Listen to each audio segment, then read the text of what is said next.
for coming. Before I say anything about our campaign, I just want to say on behalf of Tonette, our family, we want to extend our sympathies to the family of Wisconsin Supreme Court Justice Patrick Crooks.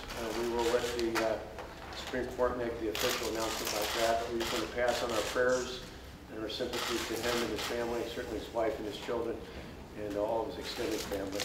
And we'll have more to comment on that in the days to come. As a kid, I was drawn to Ronald Reagan because he was a Republican and a conservative. Most of all, I admired him because of his eternal optimism in the American people.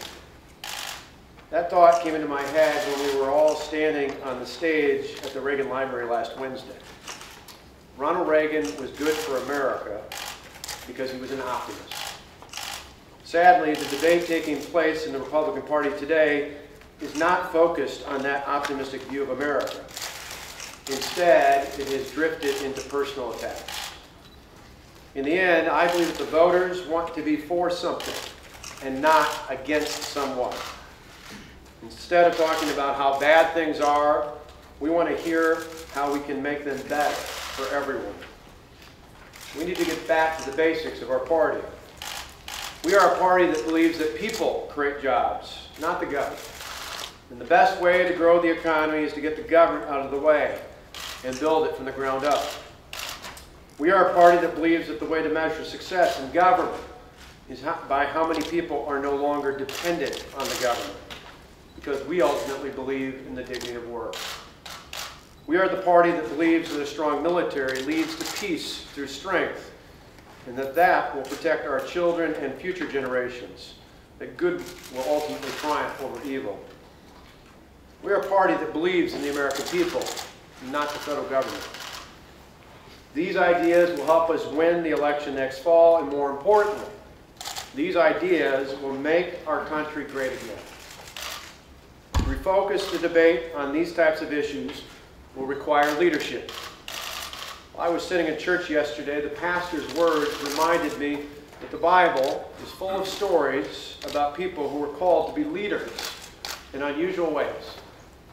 Today, I believe that I'm being called to lead by helping to clear the field in this race so that a positive, conservative message can rise to the top of the field.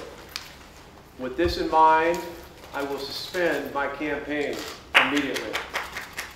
I encourage other Republican presidential candidates to consider doing the same so that the voters can focus on a limited number of candidates who can offer a positive, conservative alternative to the current frontrunner.